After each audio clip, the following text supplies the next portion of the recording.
का आलीस तू? तुझ्या रोज रोजच्या जेवणाला कंटाळून तुला मी घरी पाठवली होती.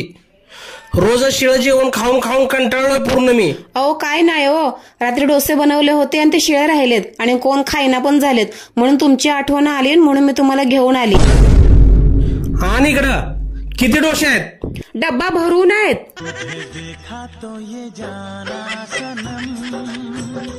प्यार होता है दीवाना सनम, तुझे देखा तो ये जाना सनम. हे घ्या. हे काय आता? तुमच्यासाठी मी आज नवीन पदार्थ ट्राय केलाय. पदार्थाचं नाव काय घ्या? कशाला? वर गेल्यावर यमराजला काय सांगणार मी? काय खाऊन गेलो म्हणून? कधी काय पण बनवा, या माणसाला वर कौतिकच नाही.